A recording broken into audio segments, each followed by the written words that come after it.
In a matter of speaking, it seems that electric cars are failing. But are they really failing? Or is it just our expectations are failing to meet reality?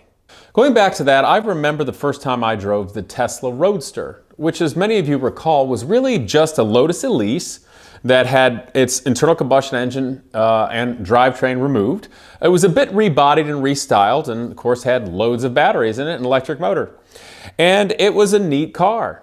It was quick. I believe it had 2 gears.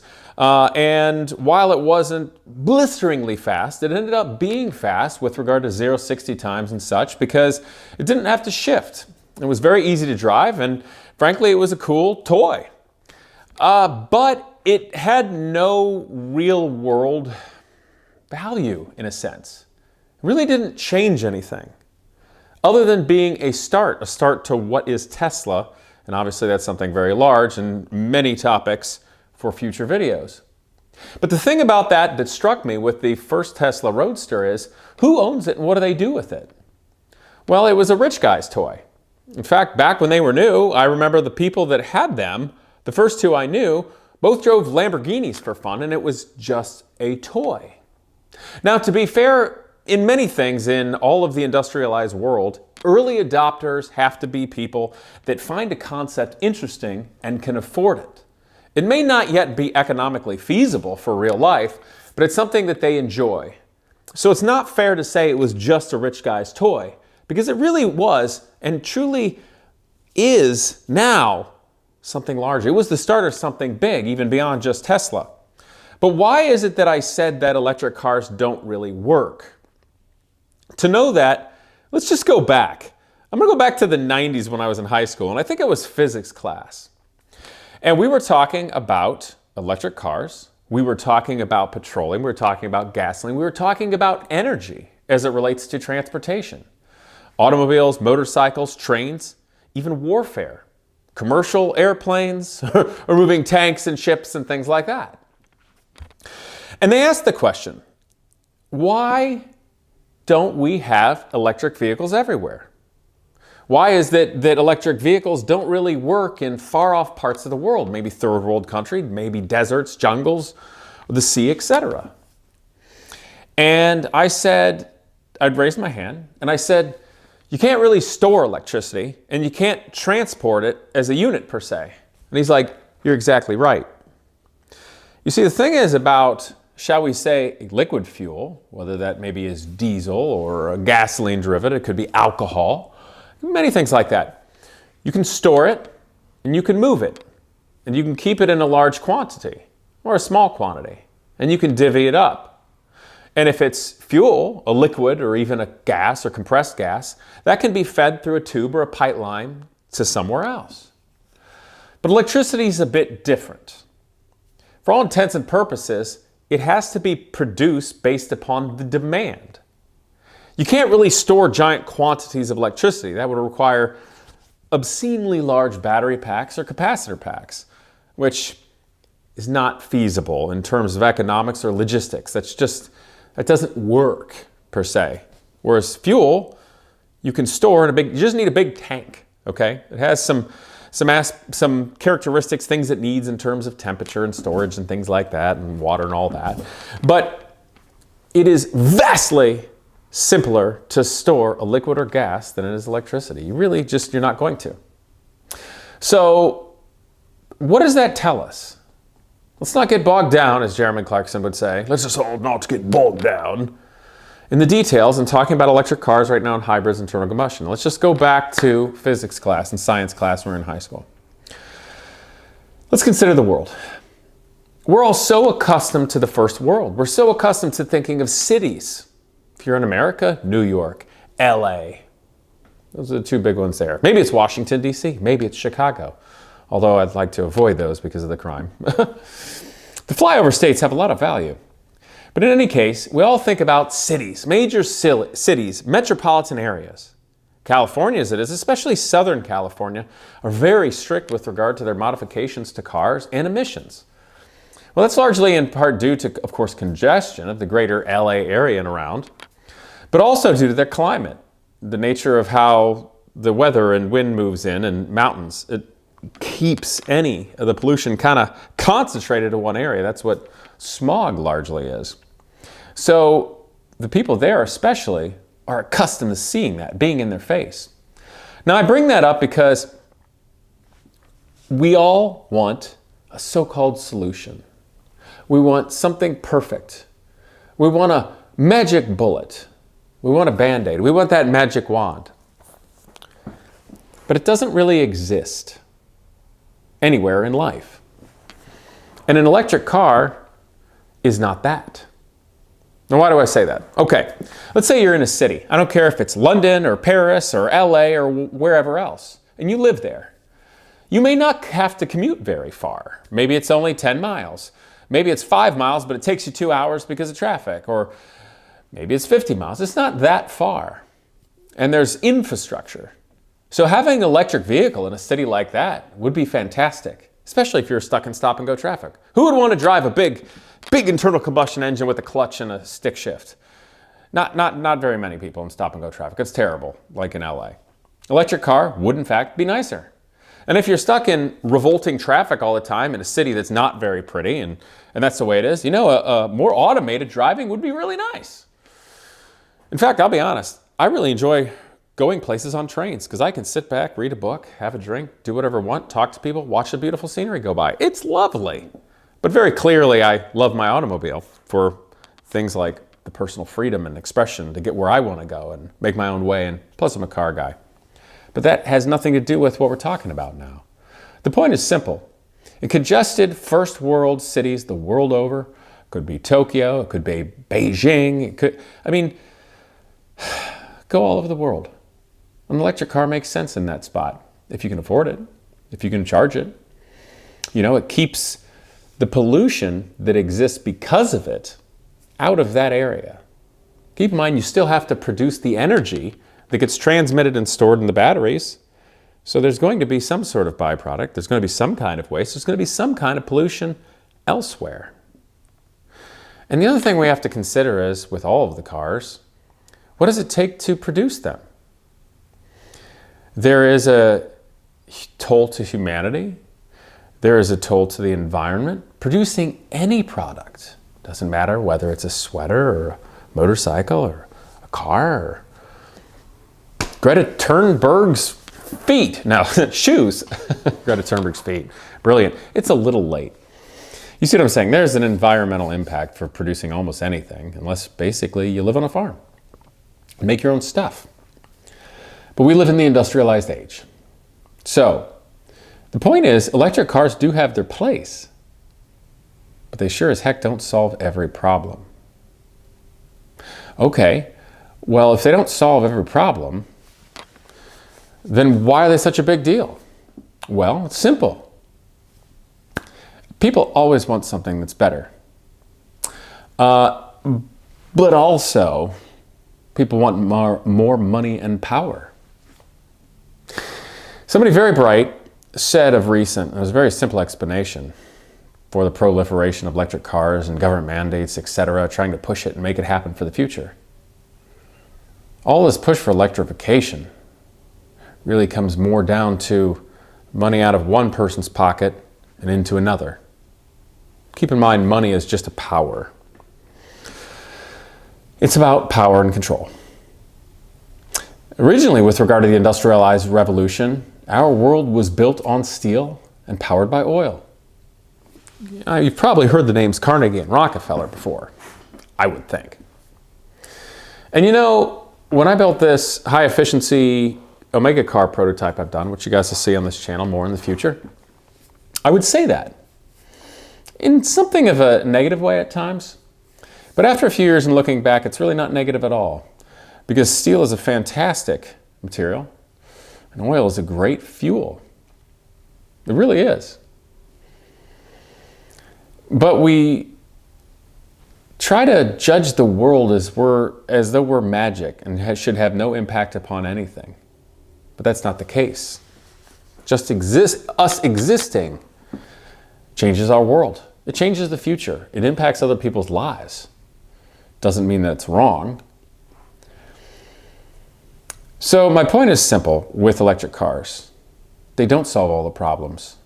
And that's why, in a sense, they're failing. Well, why are they failing? Well, people are putting too much pressure on it. Even in the United States, our government is manipulating, coercing, persuading, helping automotive manufacturers to make electric vehicles.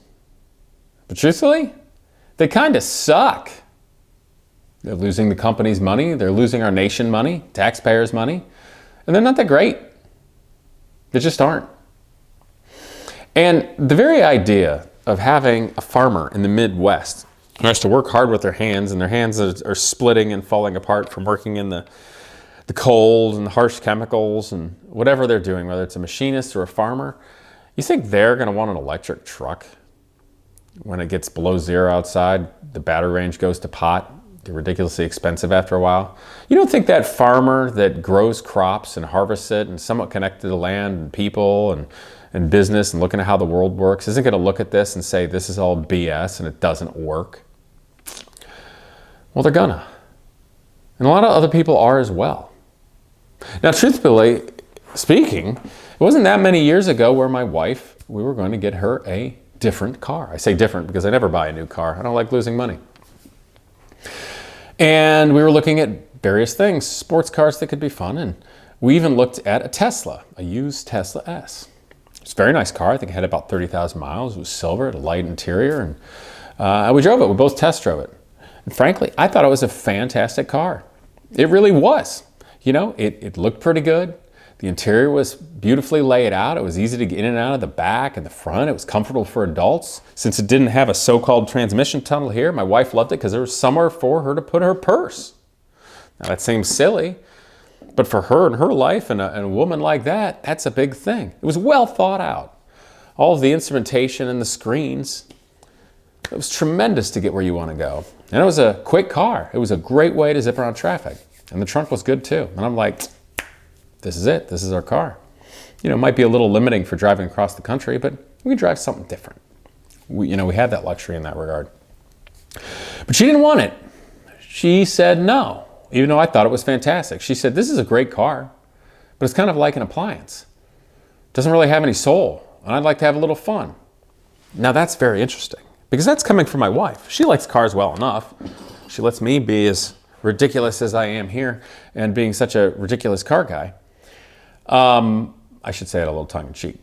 She enjoys it. It's something we like. It's part of culture. It's part of history, the cars. But she wanted something more interesting.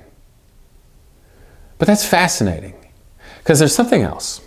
I've seen this on Instagram of recent. One of them was they were joking about a comparison between internal combustion cars to electric. And someone said, in terms of, similar to electric cars, a microwave oven cooks faster, but nobody wants a Thanksgiving dinner cooked in one. That's a great point. It's not the same thing. It may be faster, but it's not better. And the other thing was, there's this guy standing there, probably at some car show somewhere, and says, here's the question. You can either drive an electric car for the rest of your life, or you can go to jail for a year. What's it going to be? And the guy's like, jail. Which is interesting, because I thought about that, and I'm like, darn near every car guy I can think of feels the same way. So why? Why? Those aren't like some kooky, crazy, far right-wing lunatics. No, it's not that. And it's not just utility. Even though internal combustion works really well almost everywhere on the planet, except it can be a little annoying in crowded cities from time to time and maybe create a little more smog and stuff. But in general, it works better when you consider everywhere around the planet and all the logistics that goes into it. Oh, and sidebar, for the people around Congress and whatnot suggesting that the military needs to electrify, those people are truly imbeciles and should be stopped from ever speaking again for all of the logistic standpoints. That is the dumbest thing in the world from an engineering standpoint, and I will literally make a video on how that is the dumbest thing I've ever heard of. But we need to move on. So why is it people like internal combustion engine more? It is more utilitarian. It's more friendly in terms of logistics. Obviously, you can get in and out of a gas station quickly, and you can fill up quickly. You can go places. We have the infrastructure and over 100 years of knowing that and understanding that, and that happens. It happens well. It works well. The other thing is, though, however, there's something about human life. We breathe air. Animals breathe air. Our dogs and cats that we love breathe air. Our kids breathe air. We sing. We laugh. We play. We compete. We fight. Animals too. Sound is important. As an example, and this may sound really kooky, but why is catch and release fishing not considered animal cruelty? Okay, now don't freak out, you guys. I'm a sportsman too. I love fishing and I love guns and I love being outdoors and all that stuff. But shouldn't catch and release fishing be considered animal cruelty? Because it kind of is. I think the reason being is because fish don't scream and make noise. Well, cars that breathe, we can relate to. This car growls, it sings, it screams, and it's exciting. We can connect it to it. This Ducati makes an incredible sound as well. When I was a kid and went to Mid-Ohio to see the Superbike race, I thought all the high-revving four-cylinders, Japanese-produced bikes were really cool. And then one day my dad says, "Do you hear that?" And I go, "Yeah." I'm like, "What's that?" He's like, "That's a Ducati." Boom, boom, boom. I heard it before I saw it and I fell in love. And I've been a Ducati guy ever since. We connect to internal combustion. We connect to steam locomotives. A steam locomotive is alive. It breathes. We can connect to it as more than machinery. It's art. It's alive. It has a soul. And so do special internal combustion vehicles. Does an electric car have a soul?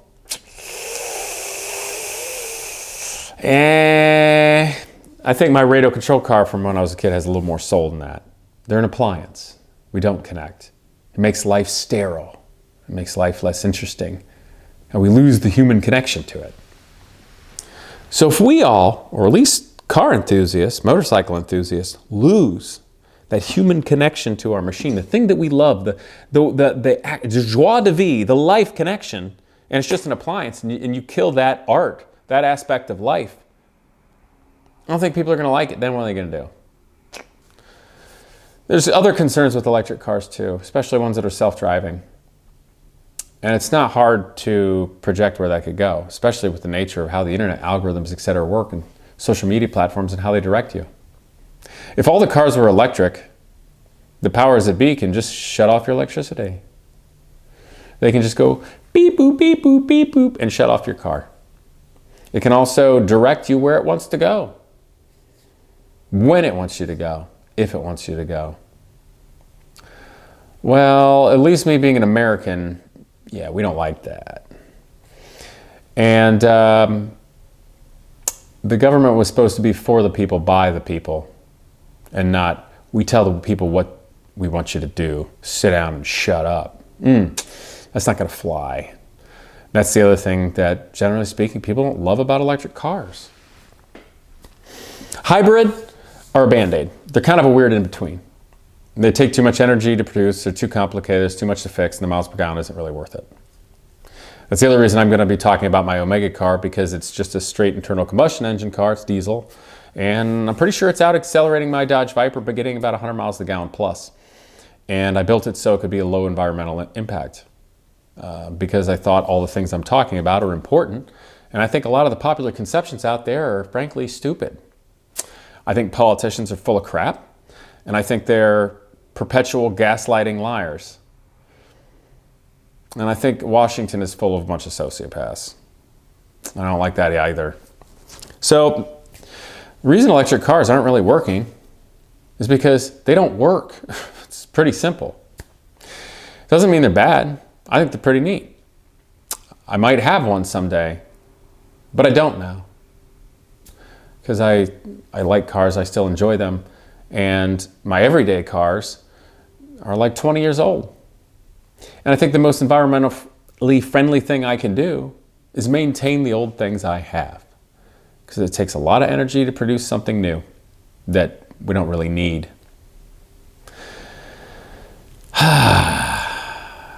And you know the other thing too, I gotta point out, for any of those of you that saw the old 20,000 Leagues Under the Sea movie, I think Disney originally did that, you know, before they were woke, back in like the 50s or early 60s. It's a good movie, of course, based on Jules Verne, 20,000 Leagues Under the Sea.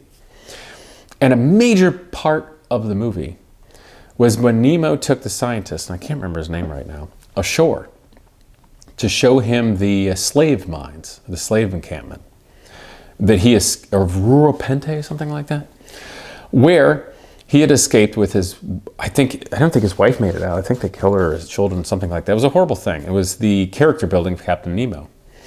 And Nemo wanted to destroy the trade and the trade ships because of that. You know, it's funny, when you look at the cobalt mines in the Congo that are controlled by the Chinese, and then you read and you see like Hunter Biden sits on the board of the funding arm of the Chinese Communist Party, you kind of go, ooh, this is bad. This is 20,000 Leagues Under the Sea, bad slave character building, Captain Nemo gonna ruin everything kind of bad.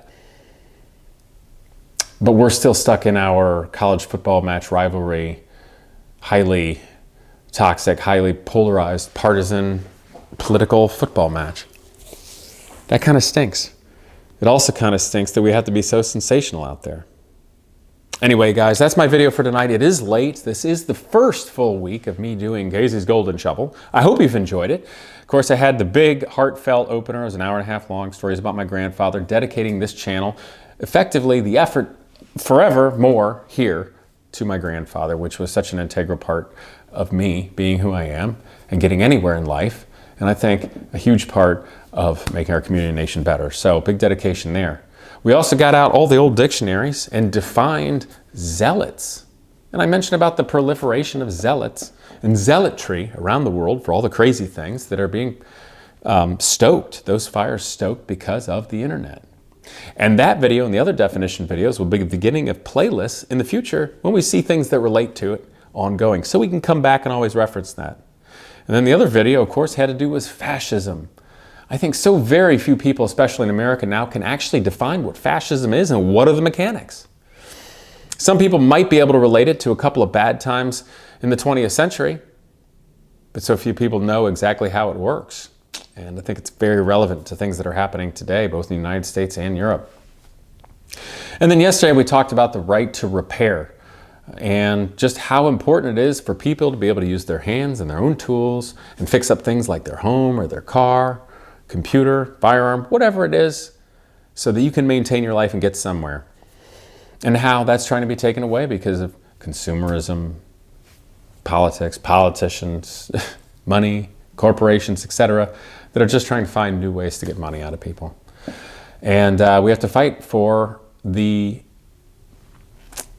keeping our personal liberties and our freedoms to choose the destiny of our own personal property. Because when they attack the right to repair or our ability just to work on the things we own, what they're really doing is attacking us having personal property.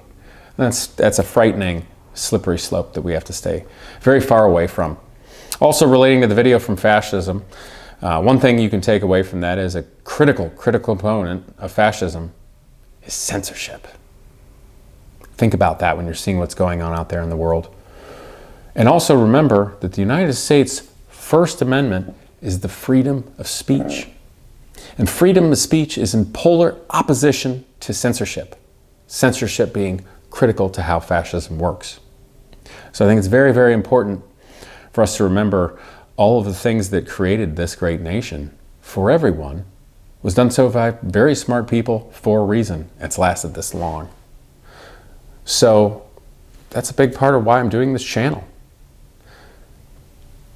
To make it sound banal, we've got to keep it real. The only way we can do that is to actually look around, assess, and know what we're doing so we can shovel through the BS and get somewhere for tomorrow. Anyway, I look forward to having you guys here. Thank you for being here. Please subscribe, hit the bell, come back. Do it for me. Let's build this channel. I think it's important. Otherwise, I wouldn't be out here taking a swing in public. Anyway, it's late, guys. I gotta go. Catch you next week. I'm gonna hit the ground running even harder.